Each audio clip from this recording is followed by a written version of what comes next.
Hello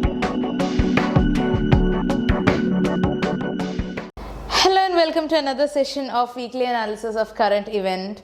So as usual, we are bringing you 1 week's current affairs as a compilation. So coming to the first topic from culture, Naukai Johar. Naukai Johar, Prime Minister of India greeted the farmers on the occasion of Naukai Johar, that is on 23rd August. So this is an agricultural festival, okay, and it is also called as Naukai Parab or Naukai Bedgat. I'm not very sure about the pronunciation, but learn it as such. So it is celebrated to welcome the new crop season of a year, okay, and it is a combination of two words, now that means new and kai means to eat, right? So this is a festival of western Odisha, southern Chhattisgarh and the adjoining parts of Jharkhand. So it is mainly celebrated in 3 states of India, Odisha, Chhattisgarh and Jharkhand. Again, its coastal counterpart, the Nabhana, is also observed in coastal Odisha. So the same kind of festival in the coastal Odisha is called as Nabhana. Understanding it, and it is observed on the Panchami Tithi or the 5th day of the lunar fortnight of the month of Bhadrapada. Bhadrapada is the day after Ganesh Chaturthi festival. So Lagan is the fixed time of day to celebrate the festival as well. So Sambalpuri dance forms like Rasar Keli and Dal Khai can be witnessed during this particular festival. So remember this Naukai Johar is a festival celebrated in Odisha, Jharkhand and Chhattisgarh. Okay. The next topic is from history, that is Mahatma Iyengali. Prime Minister of India paid tribute to the social reformer Mahatma Iyengali on his 157th birth anniversary. So Iyengali, his time period starts from 1863 to 1914. He was born in Kerala and he was the leader of the lower caste and Dalits. So with his efforts, Dalits got the freedom to walk on the roads and Dalit children were allowed to join school. So he formed a association or a Sangam called as Sadhu Jana Paripalana Sangam, SJPS, to work for the lower caste.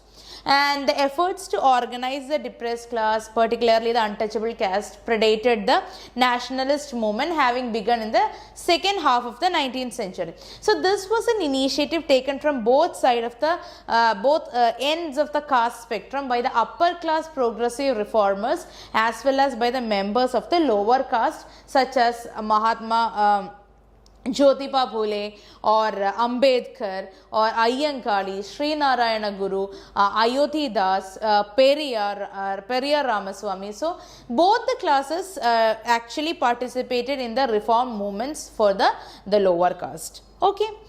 Next topic for discussion is the landslide in Kodagu, that is from geography part.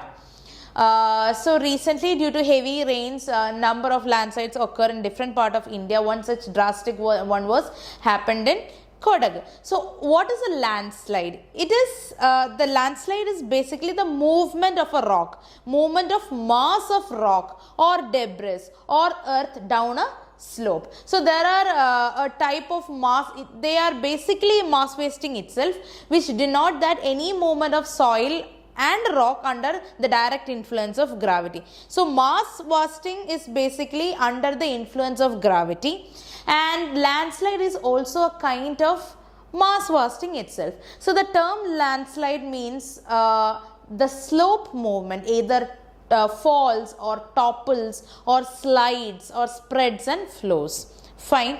So what are the causes of landslide? The slope movement occur when the forces acting downward, that is mainly due to gravity. The forces acting downwards exceeds the strength of earth materials that compose the slope. So when the gravity is more than the strength of the earth material that is containing the slope, landslide happens. And the landslides are caused due to three major factors. We can say three major factors. One is geology, then morphology, then human activity. Geology, it refers to characteristics of the material, like the earth or the rock material, maybe it may be weak or fractured or it have different layers. So based on the material, when landslide happens, it turns to geological landslide. And when the morphology, it is due to the morphology. What is morphology? The structure of land. For example, the slopes are loose and their vegetation is going through fire and drought, and it's very vulnerable to landslides. In that kind of condition also landslide happen. That time the cause of landslide is the morphology of the land. Fine. And there are other factors like the human activity, where there is a mining happening or there construction happening, deforestation, that aid up to human activity. Fine. Okay. The next topic for discussion is from polity, that is election commissioner, because recently the center has appointed Rajiv Kumar as election commissioner, and he has been appointed in place of Ashok Lavasa, who had assigned to join the Asian Development Bank. So, he is resigned to join Asian Development Bank. So, the Election Commission of India, will talk about the Election Commission. So, it is an autonomous constitutional authority responsible for administering the union and state election processes in the country. So, it is an autonomous constitutional authority. What is the purpose? To carry out election in union and state. And the body it administers election to Lok Sabha, Rajya Sabha, State Legislative Assembly, also for the office of President and Vice President. So, 5 areas. One is Lok Sabha, Rajya Sabha, State Legislative Assembly, Office of President and Office of Vice President, according to Article 324. Now, the President appoints Chief Election Commissioner and other election commissioners. So, President is responsible for appointment, and they have a tenure of up to 6 years or up to an age of 65 years, whichever is coming earlier. And they enjoy the same status and receive salary and perks that are available to the judges of a Supreme Court. So, they are at par with the judges of Supreme Court of India. And all the election commissioners have equal say in the decision making of the commission. So, it's not that if the chief election commissioner have a different opinion, he can go on with it. That veto is not there.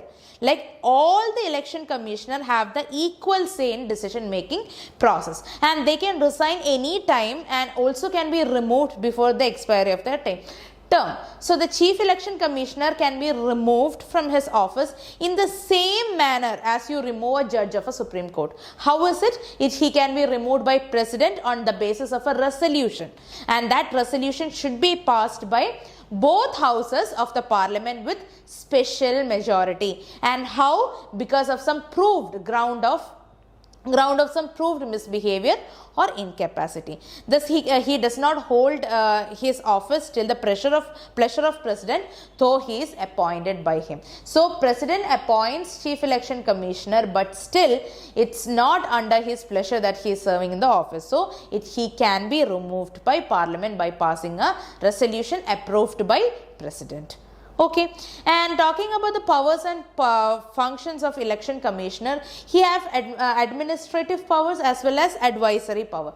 In case of administrative power, he can actually determine the territorial areas of the electoral constituencies throughout the country on the basis of Delimitation Commission Act of Parliament. So, he can determine the territorial areas for electoral constituencies. Second, he can prepare and periodically revise the electoral rolls, and he can also register the eligible voters. And third, they can actually grant recognition to political party, and they can also allot election symbols to them. And fourth is, election commission can ensure a level playing field for the political parties. Okay, they can actually give away a model code of conduct for elections, and such things can be done. So, 4 functions. Right. Now, it has administrative functions or advisory functions or quasi-judicial functions. So, under constitution, the commission has advisory jurisdiction in the matter of post-election disqualification of the members of parliament as well as the state legislative assembly. And the opinion of the commission in all such matter is binding on the president. Right, and further the cases of persons found guilty of corrupt practices at elections which come before the Supreme Court and the High Court are also referred to the Commission for its opinion, and that the Commission has the power to disqualify a candidate who has failed to lodge an account of the election expenses within the time. So the next part is governance. The first topic is Namath Basai.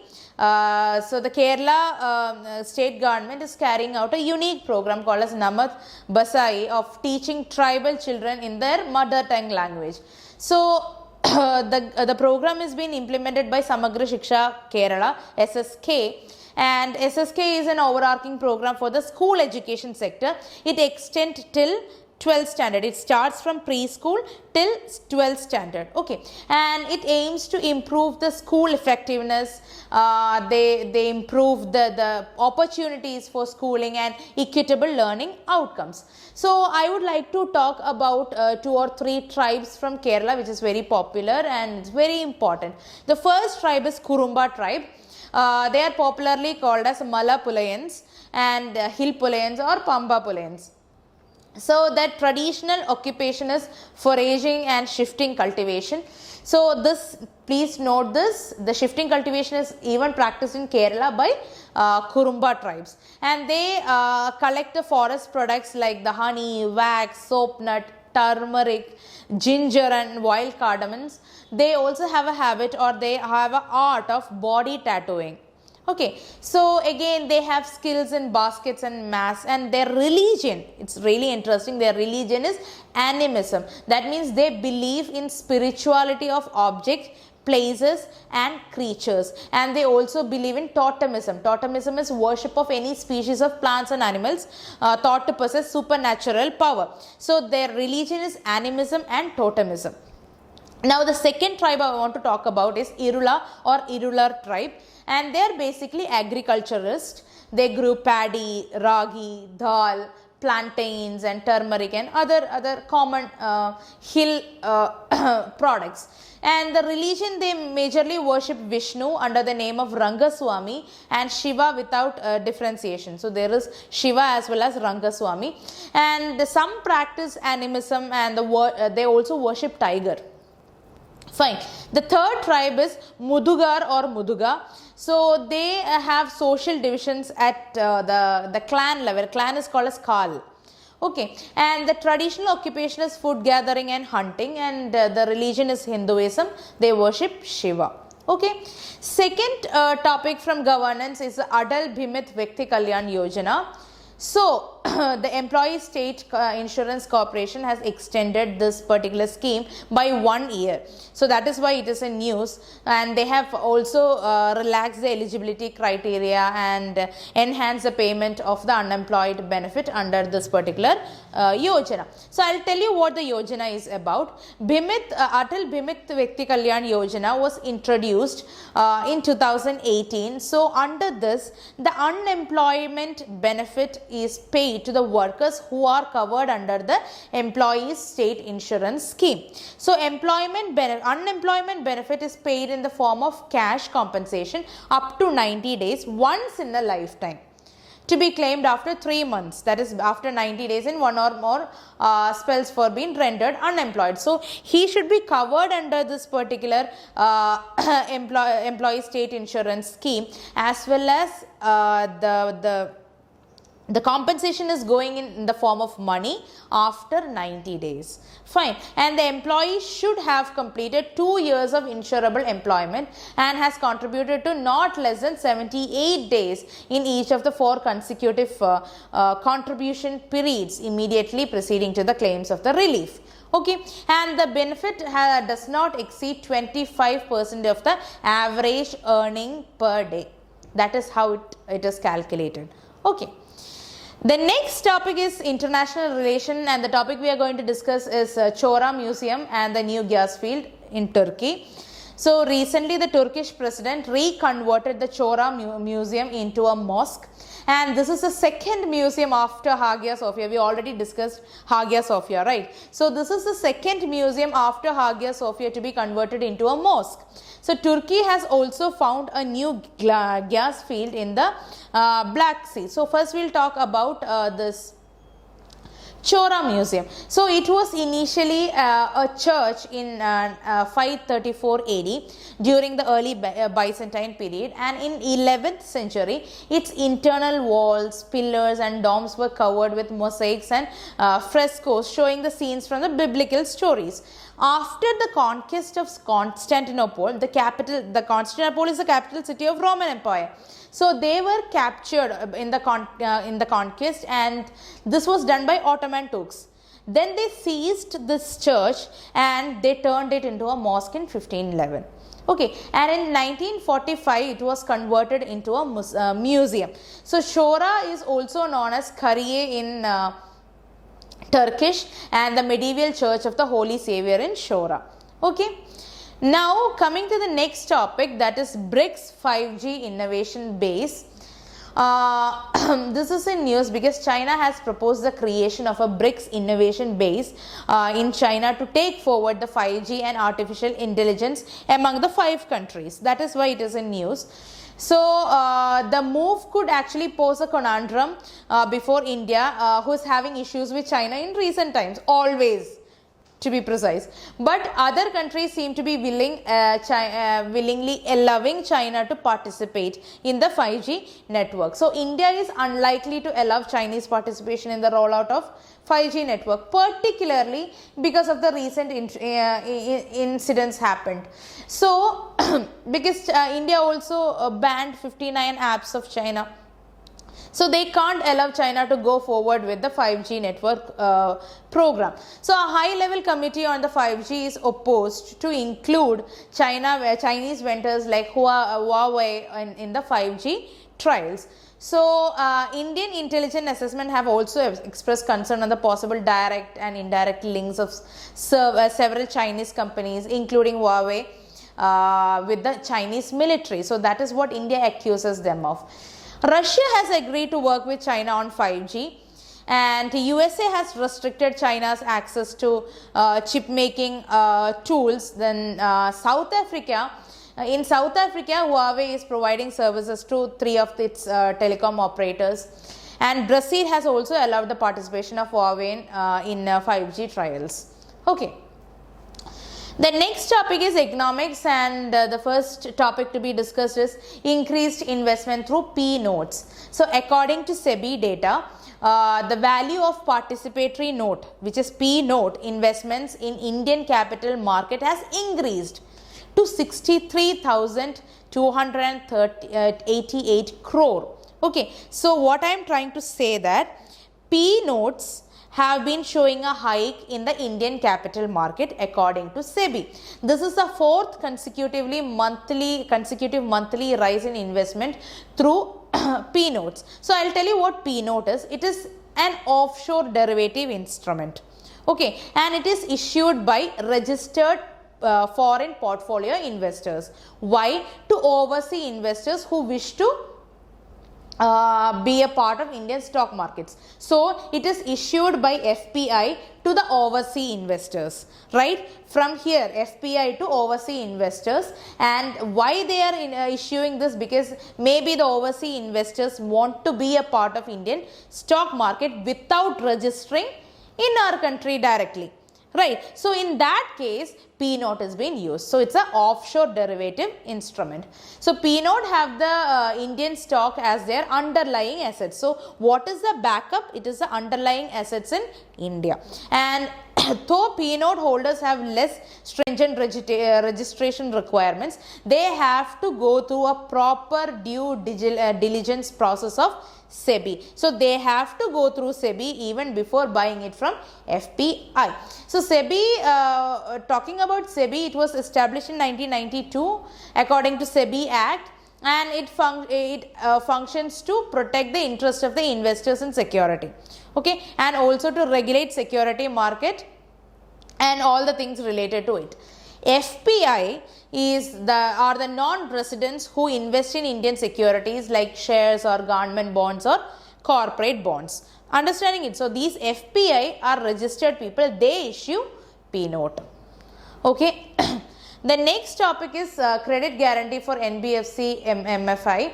Last session also we discussed this. So recently NABARD has introduced partial credit guarantee program for NBFCs and for MFIs. Very important. So under this program, NABARD will provide partial guarantee on pooled loans extended to small and mid-size MFIs. So this has come in the backdrop of most MFIs being excluded from the benefits of the banks. Okay, so that created a dip in collections resulting in the widening of the liability. So they need to revive the sector. Understanding it? So NABARD will facilitate around 2,500 crore funding in the initial phase, and they'll keep on increasing the funding. The program is expected to cover over 1 million households across 28 states and 650 districts. So NABARD has signed agreement with Viraat Capital and Ujjivan Small Finance Bank to roll out the initiative. Viraat Capital is a non-banking financial corporation, for your information, and partially guaranteed loan facility will catalyze much needed financing to millions of household, agricultural and business markets to sustain the post-COVID-19 situations. So here we need more loans. That is why NABARD is partially guaranteeing the loan facility of the NBFC or MFIs. Okay. Now, from environment portion, the first topic is Indian bison or gaur, Indian gaur.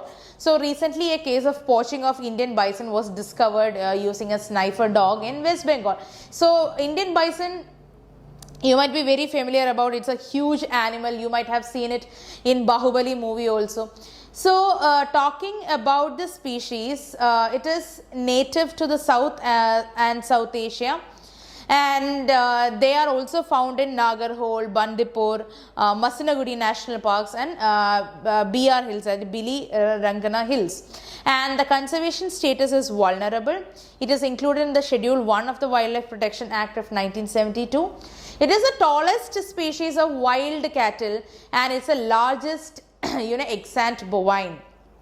So recently, the first population estimation exercise of Indian gaur was carried out in Nilgiri Forest Division in Tamil Nadu, and the conservation breeding of gaur was started in Mysuru Zoo under the conservation breeding program of Central Zoo Authority. Okay, the major threat being the food scarcity, because there is destruction of grassland, the plantations are increasing day by day, so invasive plant species are being taking over the land. So such things are one of the major threats. Then poaching is another threat, because the gaur meat have a very high demand in the market. Then there is habitat loss, human-animal conflict, etc.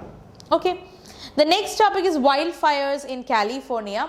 So California has two distinct fire seasons. The first, or the western fire season, it starts from June and ends by September. It is because of the drier condition, warmer condition because of summer, and fire is more inland and it's at higher elevation forest. The second fire season is from October to April. It is due to Santa Ana winds. Okay, that is burning closer to the urban area 3 times faster than the first season fire, and it is responsible for the 80% of the economic losses over the 2 decades. So I'll tell you what Santa Ana winds are.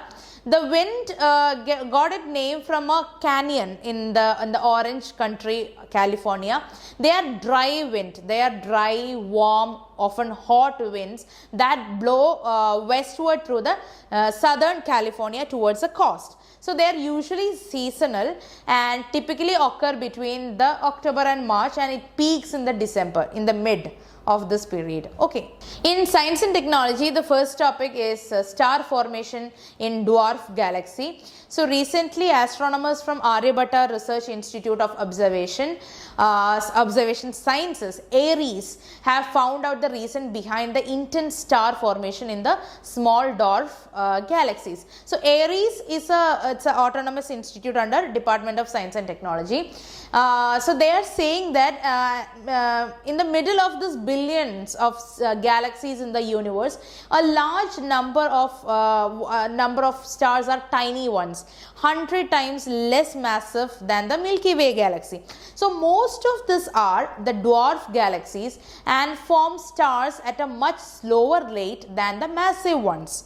Okay, so dwarf galaxies are the most abundant types of galaxy in the universe, but they are very difficult to detect because of their low luminosity or the low mass or small size.